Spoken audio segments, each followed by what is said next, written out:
حمدا نستجلب به الرضا ونستنبه به سوء القضاء. أشهد أن لا إله إلا الله وحده لا شريك له وأشهد أن سيدنا ونبينا محمدا عبده ورسوله المرتضى. اللهم صل وسلم وبارك وكرم وعظم على سيدنا ومولانا محمد الفاتح لما أغلق والخاتم لما سبق ناصر الحق بالحق والهدي إلى صراطك المستقيم وعلى آله وصحبه حق قدره ومقداره العظيم. سبحانك لا علم لنا إلا ما علمتنا إنك أنت العليم الحكيم وتب علينا إنك أنت التواب الرحيم. يا رحمن ارحمنا يا معين أعنا يا مغيث أغثنا. رب اشرح لي صدري ويسر لي أمري واحلل عقدة من لساني يفقهوا قولي. أما بعد.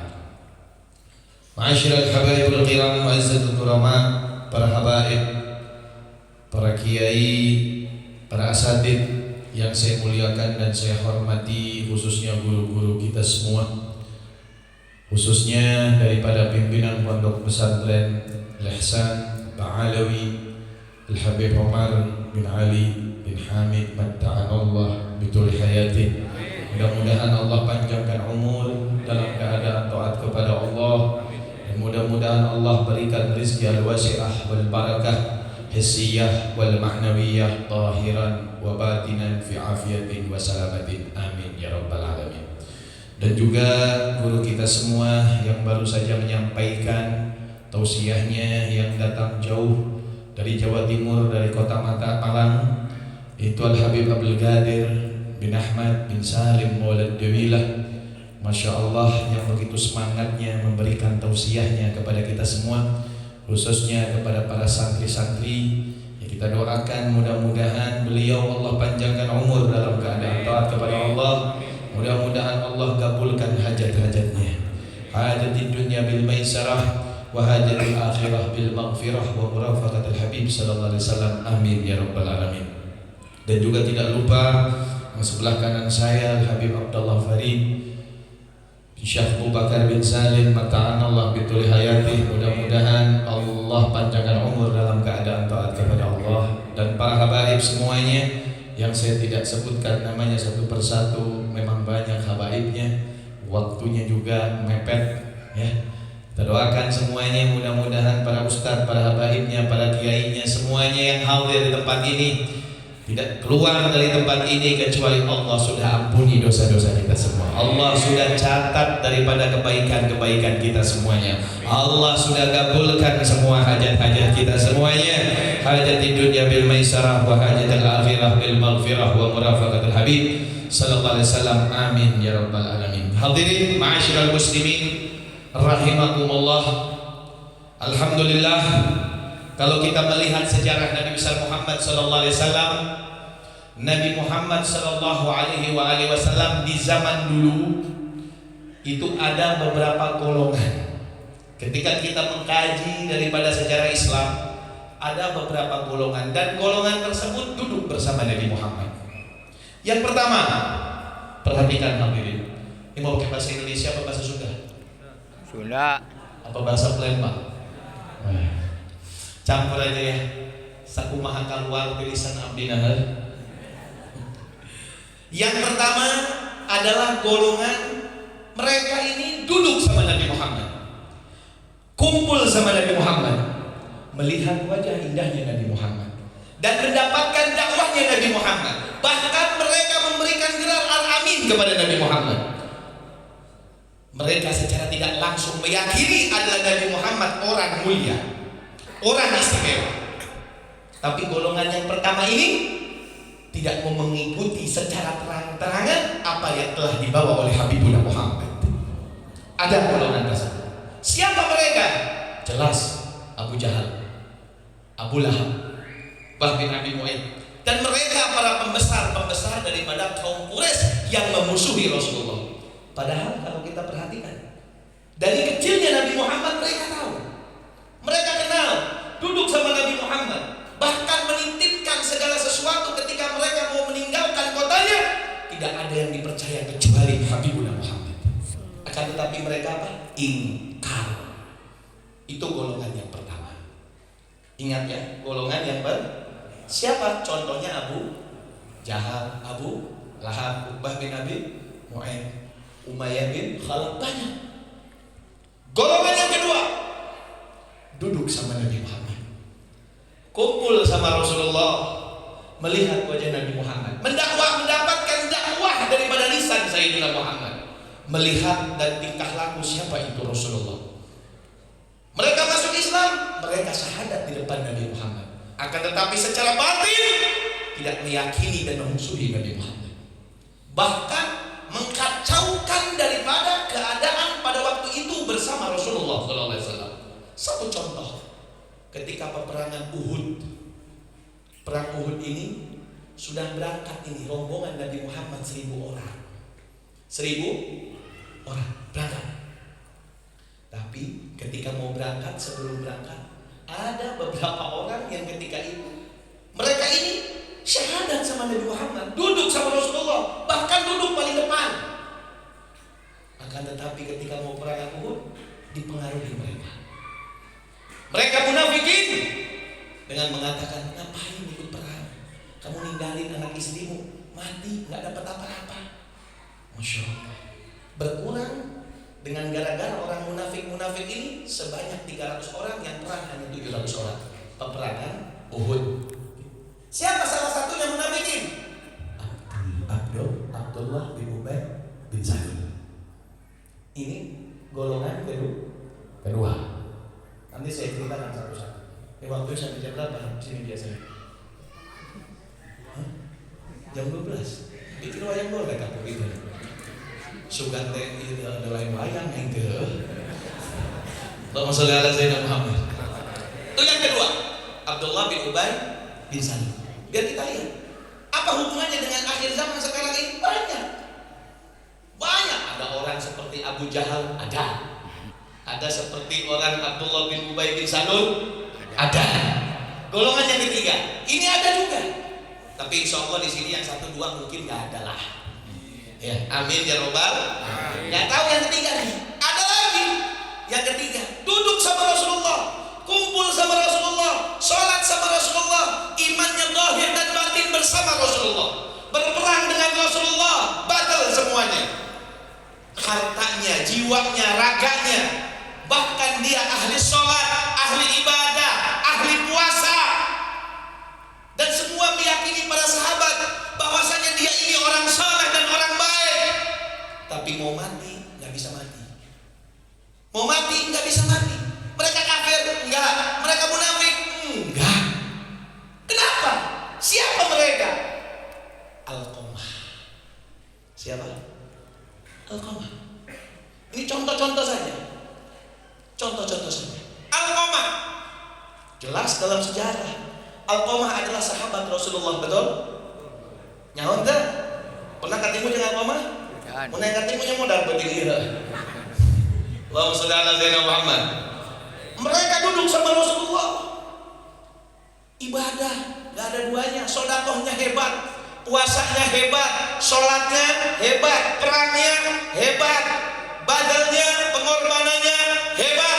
Mau mati susah. Didatangkan Rasulullah,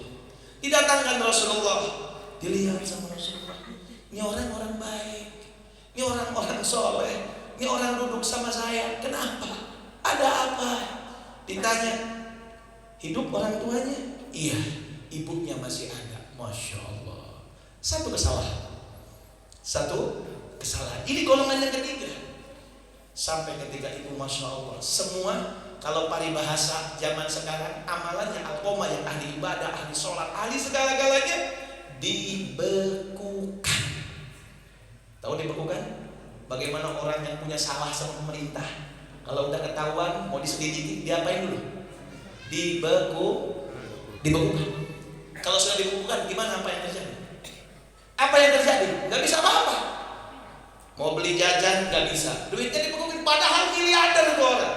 Sama Alqamah ini miliarder, dia mata Gusti Allah. Sholatnya hebat, puasanya hebat, rukunya hebat, sujudnya hebat, sedekahnya hebat.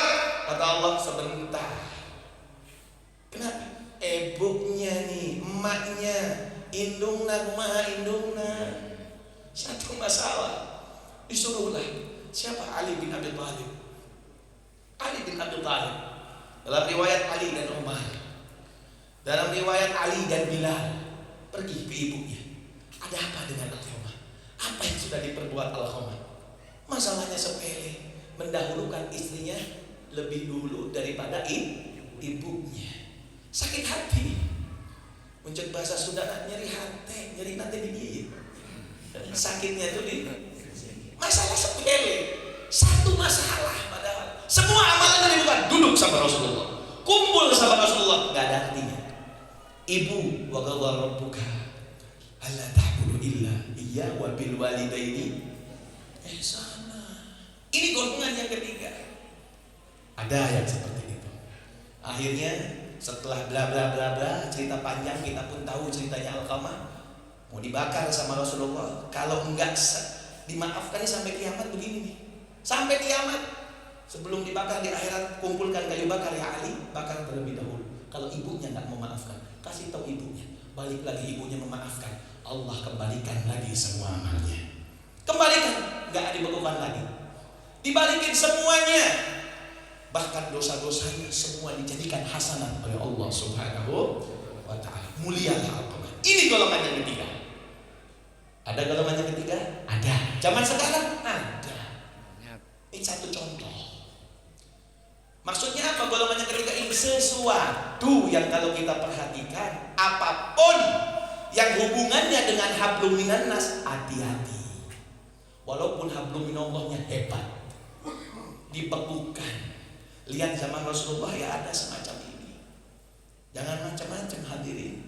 Kalau sudah urusannya hablum minan nas, sampai dikatakan kuncinya hablum minallah ada pada hablum minan nas. Ketika kita mempelajari man lam yashkur nas lam yashkurillah. Orang yang tidak bisa tahu terima kasih kepada sama manusia, dia tidak akan tahu terima kasih sama Allah Subhanahu wa ta'ala. Jangan sampai dikategorikan muflis, kata Nabi Muhammad. Ini ada berarti golongan yang ketiga di zaman Nabi sampai sekarang. Siapa muflis katanya para sahabat? Mereka, kata Rasul. Apakah mereka yang punya harta, tidak punya harta? Lah. Bukan yang tidak punya harta. Wala darahim, wala danatir lah. Tapi mereka yang datang nanti yaumul qiyamah, datang di hari kiamat bawa sholatnya, bawa rukunya, bawa sujudnya, bawa sedekahnya, tapi mulutnya enggak dijaga. Sumut, apa sumut? Nyawa sumut. Sumut nanti bisa dijaga. Letak-letuk nyeun fitnah ka ditu. Nyeun fitnah ka dieu. Zaman sekarang ada hoak itu kabar burung. Buhtan. Ya, adu domba. Mau bawa sholat enggak penting, enggak manfaat sholat. Ini dikatakan muflis di golongan ketiga. Paling banyak ya golongan ketiga. Insya Allah 1 dan 2 sih murah, 2 lumayan banyak, paling banyak golongan ketiga. Golongan keempat, waduh, superstar, repot. Mereka duduk sama Rasulullah, mereka kumpul sama Rasulullah, mereka perang sama Rasulullah. Urusan hablum minallahnya beres, urusan hablum minannasnya beres. Siapa mereka? Banyak. Abu Bakar, Umar, Utsman, Ali, Thalhah, Zubair bin Awwam. Wah, ini orang-orang istimewa. Adakah di zaman sekarang? Banyak. Ada juga, ada. Zahir dan batinnya beres. Coba kita perhatikan hadirin secara singkat. 4 golongan ini kira-kira kita golongannya mana? 4? Oh insya Allah enggak. Masa kayak Abu Jahal ya? Nggak mungkin lah, jangan ya Allah. Sallallahu alaihi wasallam. Abu Jahal ba'idna min jami'al fitan. Yang kedua, enggak mau ya Allah. Yang ketiga, juga nggak mau. Pengen beres sama manusianya, pengen beres sama Gusti Allahnya. Golongan pertama itu yang kita harapkan. Inilah tempat perkumpulan semacam ini. Apalagi kita di akhir zaman, golongan pertama yang kita inginkan, inilah yang akan menjadikan tameng dan dijadikan oleh kita pegangan sampai akhir hayat kita. Pegang betul-betul. Karena tidak berkumpul di tempat ini kecuali mereka daripada guru-guru kita mengajarkan daripada bagaimana contoh yang dibawa oleh Rasulullah dan golongan orang-orang yang pertama. Allahumma shalli ala sayyidina Muhammad. Tinggal kita perhatikan. Iya, saat ini kita nikmat, saat ini kita senang, saat ini kita rasakan. Mudah-mudahan harapan kita daripada golongan orang yang pertama. Tapi setelah bubar dari tempat ini nggak tahu kemana kita. Kadang-kadang ya kacau lagi. Kadang-kadang mahiwal deui. Keder deui. Ayeuna mah aya moal gibah deui. Moal ngomongkeun batur deui. Moal nyerikeun hate batur deui rek ngajaga subut. Geus. Rek jadi ahli sedekah, rek jadi ahli sujud, rek jadi ahli salat, rek jadi ahli ibadah. Di dieu ayeuna. Bubar kadang-kadang. Nyapa jangan bahareun panto eta. Geus ngomongkeun deui, cuy, cenah Habib Ahmad tadi tingali teh. Dipoto mah po aslina mah hideung. Sia ngomongkeun tadi. Aduh. Udah mau jadi golongan yang pertama, mundur deh kalau kedua. Lah. Siapa kudu minta maaf ka aing? Ini contoh, tapi teu naon dimaafkeun teh ngomong hideung. Ya. Kadang-kadang kita ngomongin itu sudah lompatan Habib Abdullah, Habib Ahmad, Habib Badir, Habib Habib. Panggoreng Habib Ahmad kajen. Tapi ditinggal Habib Habib kasih tapi pendek kajen. Hati-hati. Udah golongan yang pertama udah kita mau pegang, pindah yang kedua. Apa yang harus kita persiapkan? 3 yang harus kita persiapkan. Ini kalau dibahas panjang lagi 3 belum. Terus Allahumma shalli ala sayyidina Muhammad. Dan 3 ini harus dipegang juga oleh para santri. Semuanya kita harus pelajari 3 ilmu ini yang diajarkan oleh guru-guru kita. Yang pertama secara singkat, ayo biar tetap selalu istiqamah menjadi golongan orang-orang yang pertama yang dipegang mereka oleh para sahabat Rasulullah Sallallahu Alaihi Wasallam. Mereka kok bisa? Padahal 1, 2, 3, 4 mereka ini semua 4 golongan kumpul sama Rasulullah. Betul? Tahu nggak sama Rasulullah? Semuanya tahu. Abu Jahal tahu. Abdullah bin Ubay bin Salul tahu mukjizatnya Rasulullah, kehebatan, keistimewaan zahir dan batinnya Rasulullah. Golongan kedua tahu, golongan pertama tahu, semuanya tahu. Tapi kenapa yang sukses yang pertama?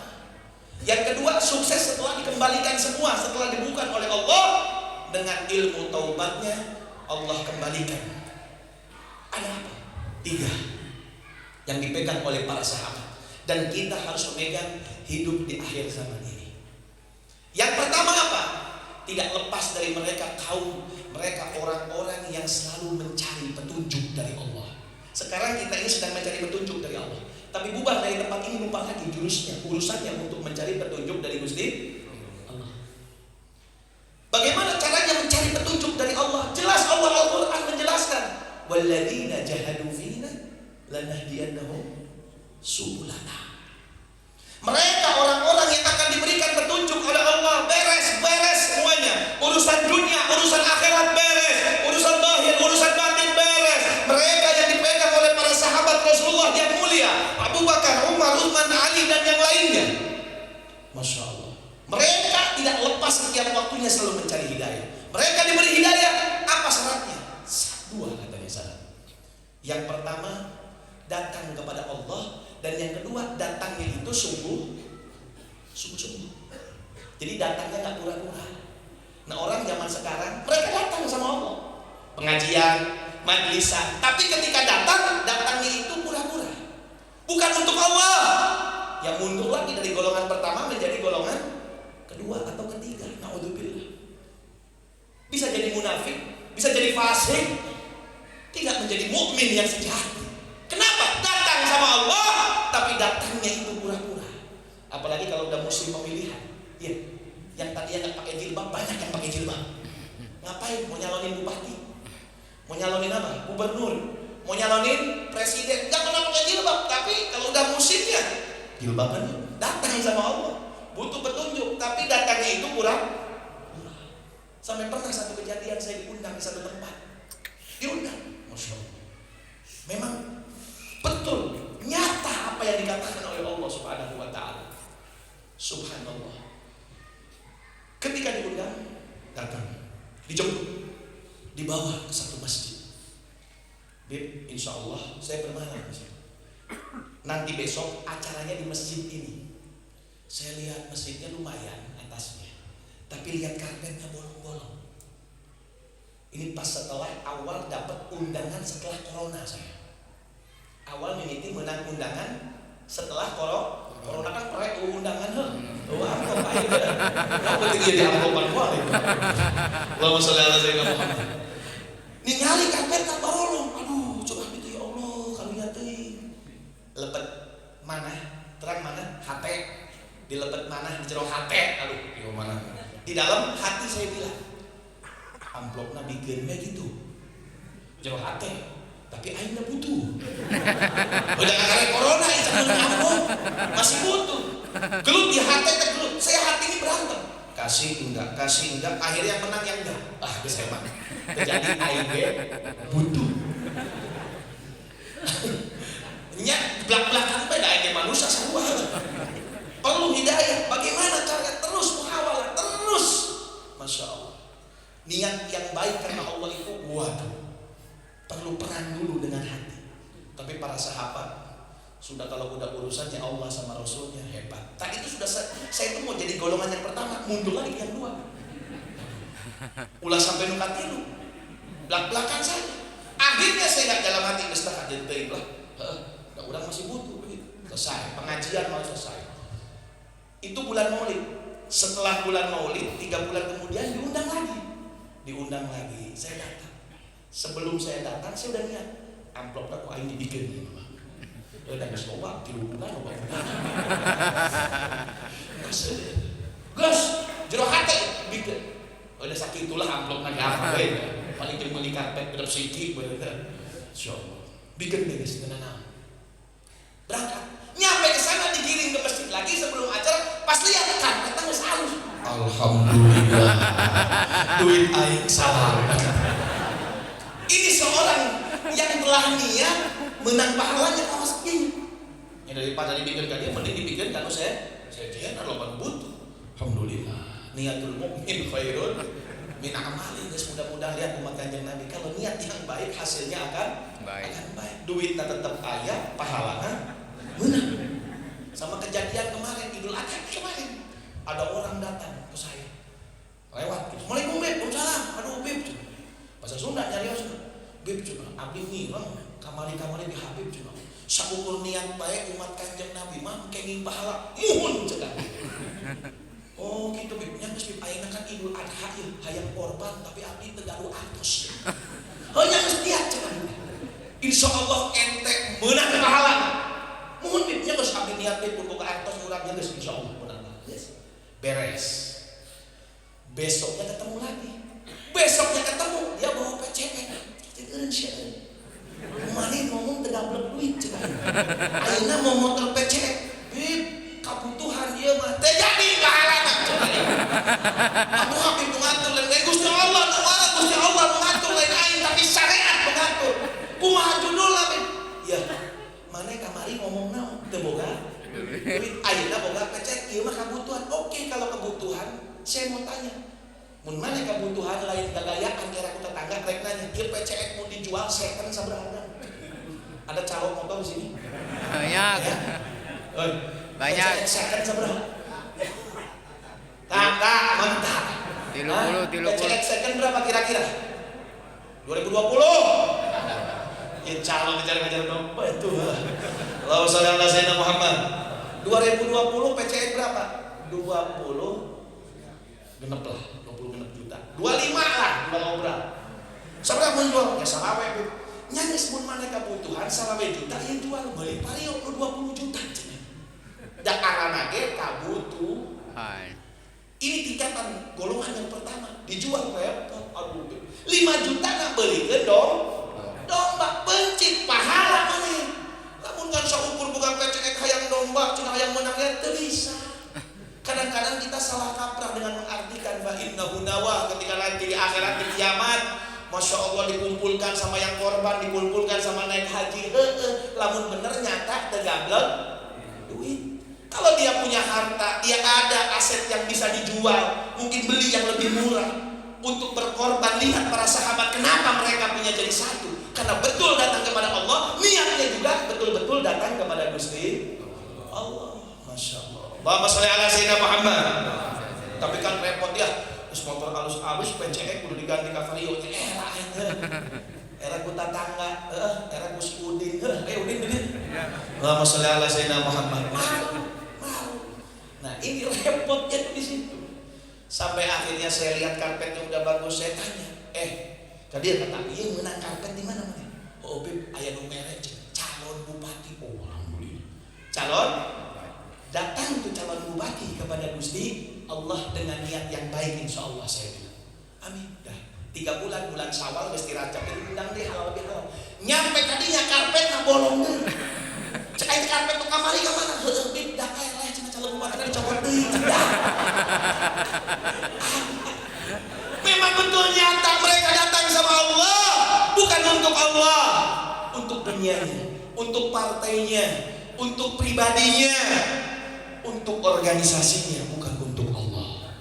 Ini kenyataan hadirin. Gimana mau jadi golongan yang pertama? Mereka aja duduk sama Nabi banyak yang salah, banyak yang mundur.